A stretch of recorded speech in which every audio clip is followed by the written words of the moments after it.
अस्सलाम वालेकुम my dear students. तो आज के लेक्चर में हम कवर करेंगे 2.7 का क्वेश्चन नंबर 4। इससे पहले हमने क्वेश्चन नंबर 1, 2 और 3 को सोल्व कर लिया है और कोई भी पार्ट मैंने स्किप नहीं किया। तो आपने एक सीक्वेंस से चलना है।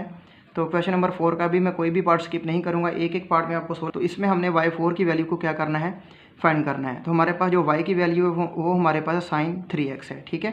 तो सबसे पहले हम फर्स्ट डेरिवेटिव को फाइंड करते हैं, differentiate with respect to x। तो यहाँ पर हमारे पास आ जाएगा y1 की वैल्यू हमारे पास आ जाएगी d/dx। तो हमारे पास जो y की वैल्यू है वो हमारे पास है भी sin 3x। इसका हमने क्या लेना है अभी, डेरिवेटिव लेना है, ठीक है। तो y1 की जो वैल्यू है वो हमारे पास क्या आ जाएगी, sin 3x का डेरिवेटिव क्या होता है, cos, यानी कि एंगल जो भी हमारे पास वो आएगा और उसके बाद एंगल का डेरिवेटिव। तो 3x का डेरिवेटिव क्या होता है, 3 होता है। साइन के साथ जो भी साइन का डेरिवेटिव cos, साथ एंगल लिखना है, फिर एंगल का डेरिवेटिव, यानी कि 3x का डेरिवेटिव क्या होगा हमारे पास 3 होगा, ठीक है। तो 3 को मल्टीप्लाई करना है cos 3x के साथ, तो 3 पहले आ जाएगा, तो यहाँ पर हमारे पास आ जाएगा अभी cos 3x आ गया, ठीक हो गया स्टूडेंट्स। ये हमारे पास y1 की वैल्यू आ गई है। तो अभी हमने फाइंड करनी है y2 की वैल्यू, यानी कि सेकंड डेरिवेटिव।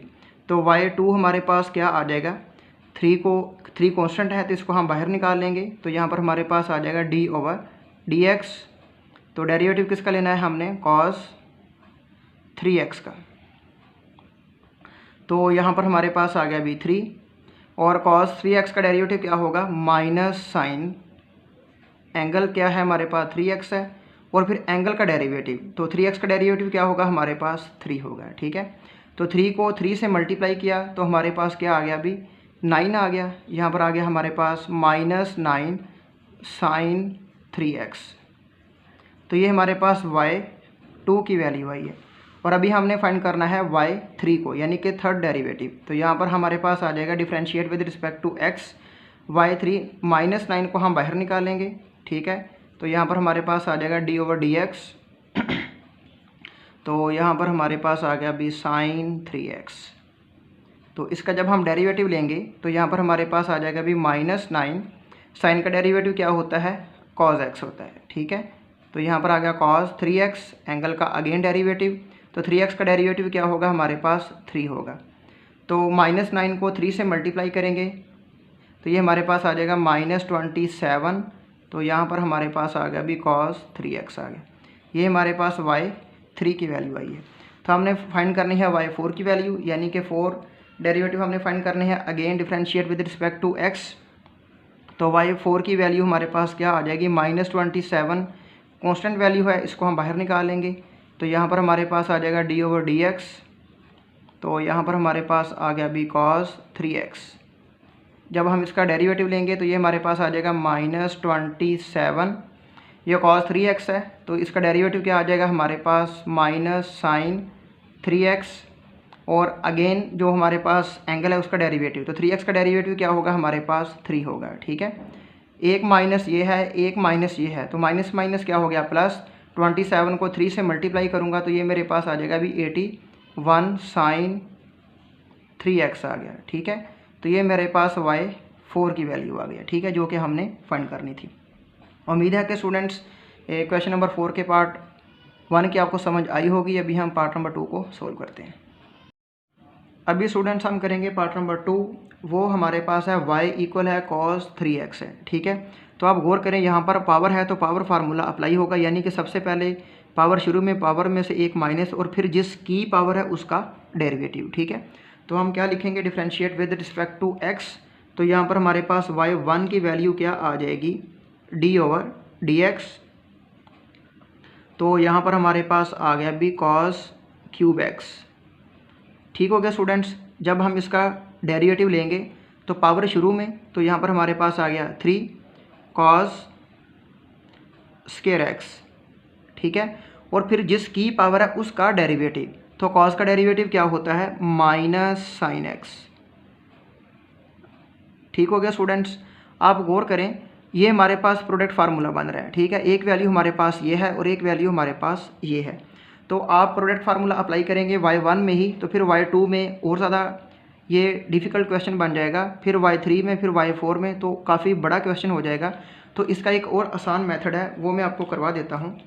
देखें, आप गौर करें तो कॉस स्क्वायर एक्स की वैल्यू हम यहाँ पे पुट कर सकते हैं, वो किसके इक्वल होती है, ठीक है, ये आप जानते ही होंगे, ठीक है। तो y1 इक्वल आ जाएगा, यहाँ पर हमारे पास आ गया अभी 3 आ गया, तो कॉस स्क्वायर एक्स की वैल्यू हम यहाँ पे लिखते हैं 1 माइनस साइन स्क्वायर एक्स, ये इसके इक्वल होती है, ठीक है। तो मल्टीप्लाई माइनस साइन एक्स आ गया, ठीक हो गया स्टूडेंट्स।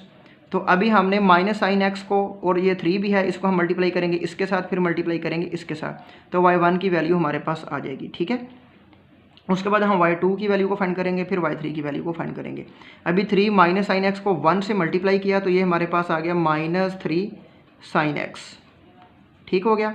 फिर माइनस साइन, ये एक माइनस है, एक माइनस ये है, तो ये हमारे पास होगी प्लस, यहाँ पर हमारे पास आ गया 3, यानी कि साइन क्यूब एक्स आ गया, ठीक हो गया स्टूडेंट्स। ये हमारे पास y1 की वैल्यू आई है। ये हमने क्यों वैल्यू पुट की है, क्योंकि हमने y2 को फाइंड करना है, तो इसलिए हमें आसानी होगी, ठीक है। अभी देखें ये प्लस का साइन है, एक फंक्शन हमारे पास ये हो गया, एक ये हो गया, अभी हम इसको आसानी से आगे सोल्व कर सकते हैं।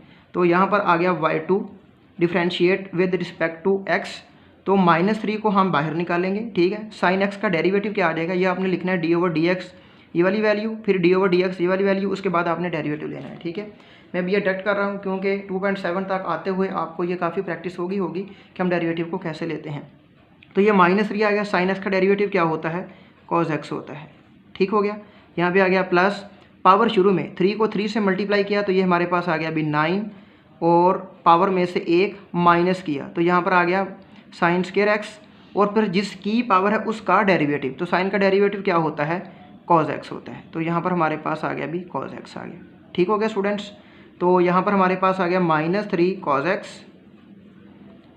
प्लस, अभी यहाँ पर देखें अगेन हमारे पास प्रोडक्ट फार्मूला बन रहा है, तो अभी हम साइन स्क्वायर की वैल्यू को यहाँ पे पुट करेंगे, तो यहाँ पर हमारे पास आ गया +9, और इसकी वैल्यू को हम यहाँ पे क्या करेंगे भी पुट करेंगे इसकी वैल्यू को, ठीक है। ये वैल्यू हमारे पास किसके इक्वल होती है, 1 माइनस कॉस स्क्वायर एक्स के, ठीक हो गया। तो मल्टीप्लाई क्या है अभी हमारे पास कॉस एक्स है, ठीक हो गया स्टूडेंट्स।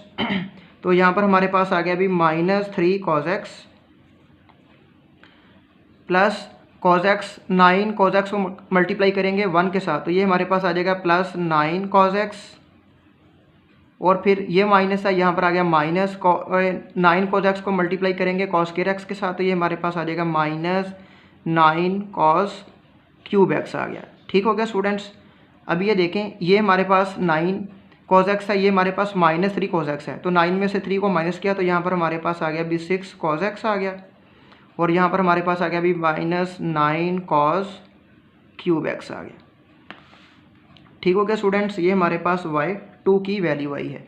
अभी हमने फाइंड करनी है y3 की वैल्यू, तो differentiate with respect to x, again derivative लेंगे, तो यहाँ पर हमारे पास आ जाएगा अभी y3, और 6 को हमने बाहर निकाल लिया, और cos x का डेरिवेटिव क्या होगा, -sin x हो गया, ठीक हो गया स्टूडेंट्स। यहाँ पर आ गया हमारे पास माइनस, पावर शुरू में 9 कांस्टेंट है, तो 9 को 3 से मल्टीप्लाई करेंगे तो ये हमारे पास आ जाएगा 27, और पावर में से एक माइनस करेंगे तो यहाँ पर हमारे पास आ जाएगा cos स्क्वायर एक्स, और जिसकी पावर है उसका डेरिवेटिव, तो cos का डेरिवेटिव क्या होता है, -sin x होता है, ठीक हो गया अभी। तो यहाँ पर हमारे पास मल्टीप्लाई करेंगे, यहाँ पर आ गया -6 sin x, और अभी ये देखें यहाँ पर आ गया -27, और अभी अगेन इसकी हम यहाँ पे वैल्यू को पुट करेंगे। cos स्क्वायर एक्स की वैल्यू क्या होती है हमारे पास, इसको हम यहाँ पे पुट कर देते हैं, वो हमारे पास होती है 1 माइनस साइन स्क्वायर एक्स, ठीक हो गया स्टूडेंट्स। तो अगेन हमारे पास -sin x है यहाँ पर, तो अभी हमारे पास यहाँ पर आ गया अभी -6 sin x,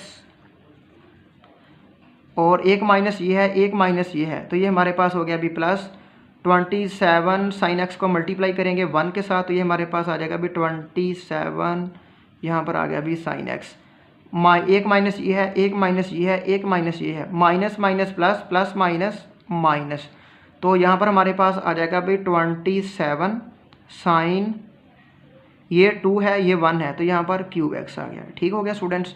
अभी देखें ये 27 प्लस का है, ये माइनस का है, 27 में से 6 निकालें तो ये हमारे पास आता है 21 साइन एक्स आ जाएगा।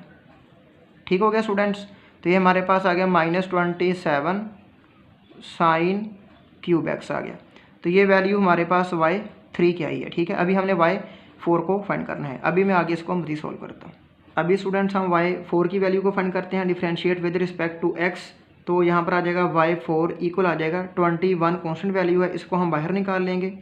ठीक है, तो साइन x का डेरिवेटिव क्या आ जाएगा हमारे पास, cos x आ जाएगा। ठीक है, यानी कि 21 cos x -27 को हम बाहर निकाल लेंगे और पावर शुरू में 27 को 3 से मल्टीप्लाई करेंगे तो ये हमारे पास आ जाएगा अभी 81 आ गया। ठीक है, और पावर में से एक माइनस करेंगे तो यहाँ पर आ जाएगा साइन स्क्वायर एक्स, और जिसकी पावर है उसका डेरिवेटिव, तो साइन का डेरिवेटिव क्या होता है अभी, cos x होता है। तो मल्टीप्लाई, तो यहाँ पर आ जाएगा अभी हमारे पास cos x आ जाएगा। ठीक है, तो अगेन इसके अंदर हम वैल्यू को पुट करेंगे। ठीक है, तो यहाँ पर हमारे पास आ जाएगा y4 की जो वैल्यू है वो हमारे पास आ जाएगी 21 cos x -81। तो ये वैल्यू किसके इक्वल होती है, 1 माइनस cos स्क्वायर x के। ठीक है, मल्टीप्लाई, तो यहाँ पर आ जाएगा cos x आ जाएगा। ठीक हो गया स्टूडेंट्स। तो यहाँ पर आ गया y4 की जो वैल्यू है वो आ गई 21 cos x। अभी देखें ये cos x -81 cos x को मल्टीप्लाई करेंगे 1 के साथ, तो ये हमारे पास आ जाएगा -81 cos x, और ये माइनस है ये माइनस है, माइनस माइनस क्या हो गया हमारे पास प्लस हो गया। तो यहाँ पर हमारे पास आ जाएगा 81 cos x को मल्टीप्लाई करेंगे cos स्क्वायर x के साथ, तो ये 81 cos क्यूब x आ जाएगा हमारे पास। ठीक है, अभी देखें ये -81 है और ये +81 है, तो इसको हम माइनस करें तो ये हमारे पास आ जाएगा -60 cos x आ गया। ठीक हो गया, तो यहाँ पर हमारे पास आ गया अभी +81 cos क्यूब x आ गया। ठीक है, तो ये वैल्यू हमारे पास माइनस में है, इसको आप अंदर रखें, ये प्लस वाली है इसको आप बाहर निकाल लें। 81 cos क्यूब x -60, यहाँ पर हमारे पास आ गया अभी cos x। ठीक है, ये हमारे पास y4 की वैल्यू आ गई है। ठीक है, तो स्टूडेंट्स ये था इसका पार्ट नंबर 2, और अभी हम करते हैं पार्ट नंबर 3। जी स्टूडेंट्स, तो अभी हम करते हैं पार्ट नंबर 3। वो हमारे पास है y इक्वल है नेचुरल लॉग x स्क्वायर -9। ठीक है, तो इसको हम लिख सकते हैं y इक्वल हमारे पास आ जाएगा अभी नेचुरल लॉग, अभी आप गौर करें x स्क्वायर -9 है तो इसको हम लिख सकते हैं x -3 और x +3।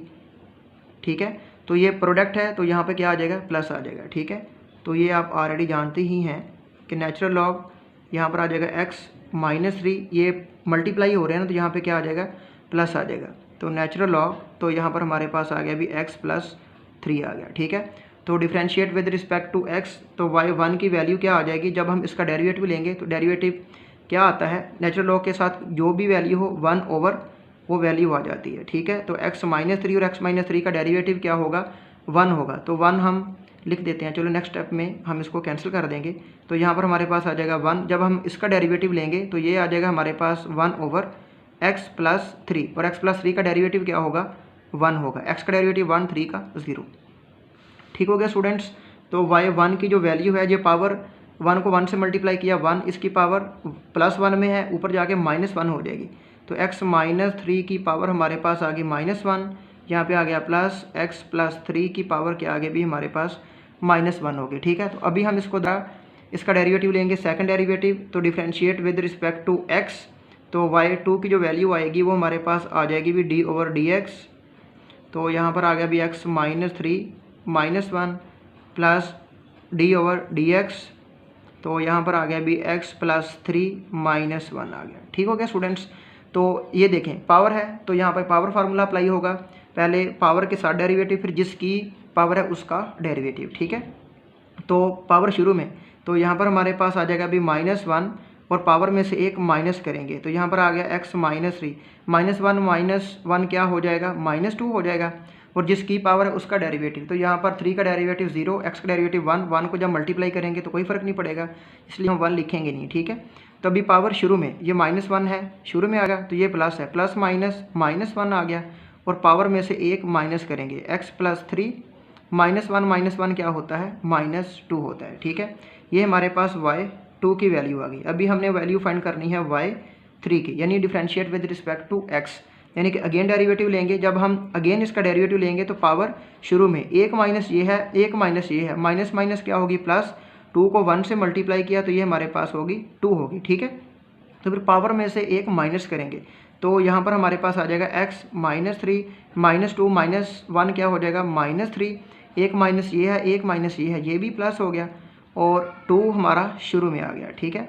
तो x +3 और ये -2 है, -1 क्या होगा -3 हो गया। ये हमारे पास y3 की वैल्यू आ गई। अभी हमने फाइंड करनी है y4 की वैल्यू। तो यहाँ पर again differentiate with respect to x, तो y4 की जो वैल्यू है वो हमारे पास क्या आ जाएगी, यानी कि 2 को हम बाहर निकाल लेंगे, यहाँ पर आ जाएगा हमारे पास d/dx और x -3 यहाँ पे आ गया प्लस 2 को हम बाहर निकाल लेंगे तो यहाँ पर आ गया d/dx और x +3 और -3, ठीक हो गया स्टूडेंट्स। तो y4 की जो वैल्यू है वो हमारे पास पावर शुरू में -3 को 2 से मल्टीप्लाई किया तो ये हमारे पास आ गया अभी -6 आ गया और पावर में से एक माइनस करेंगे, ठीक है। और x -3 -1 कितना होता है -4 होता है। -3 को 2 से मल्टीप्लाई करेंगे प्लस -3 को 2 से मल्टीप्लाई किया तो ये हमारे पास आ गया -6 और पावर में से एक माइनस करेंगे और x +3 -3 -1 क्या होता है -4 होता है। ये हमारे पास आ गई है y4 की वैल्यू, ठीक हो गया स्टूडेंट्स। ये देखें ये -4 है, इसको आप उठा के नीचे ले आएँ, ठीक है, तो पावर प्लस में हो जाएगी। तो यहाँ पर हमारे पास आ गया -6 ओवर x -3, इसकी पावर क्या है +4 है और यहाँ पर आ गया अभी -6 ओवर इसकी पावर भी प्लस में हो जाएगी, यानी कि x +3 की पावर क्या आ गई भी हमारे पास 4 आ गई, ठीक हो गया स्टूडेंट्स। आप यहाँ तक रहने देते हैं फिर भी ठीक है, आगे इसकी पावर को प्लस में करना चाहते हैं वो भी ठीक है। ये -6 यहाँ पर भी है, -6 यहाँ पर भी है, अब इसको बाहर कॉमन भी ले सकते हैं, ना भी लें कोई इशू नहीं है, आपका बिल्कुल ये आंसर ठीक है। तो उम्मीद है कि स्टूडेंट्स क्वेश्चन नंबर 4 की आपको समझ आई होगी। आपने एक सीक्वेंस से चलना है, सबसे पहले आपने क्वेश्चन नंबर 1 को सोल्व करना है, फिर 2 को, फिर 3 को, फिर 4 पे आना है। तो चैप्टर 2 का मैं कोई भी क्वेश्चन स्किप नहीं करूँगा, एक एक पार्ट में आपको सोल्व करवाऊँगा। आपने कोई भी क्वेश्चन देखना हो आप सर्च में लिखेंगे क्वेश्चन, साथ आप लिखेंगे रऊफ भाई एकेडमी, तो लेक्चर आपके सामने आ जाएगा, तो आप क्वेश्चन को इजीली सोल्व कर सकते हैं। फिर भी इन तमाम पार्ट्स में किसी भी किस्म का कोई भी मसला या परेशानी आती है आप हमें ज़रूर कमेंट्स बॉक्स में बताएं, हम इंशाल्लाह मसले को सोल्व करेंगे। तब तक अपना बहुत ख्याल रखिएगा। अल्लाह हाफिज़।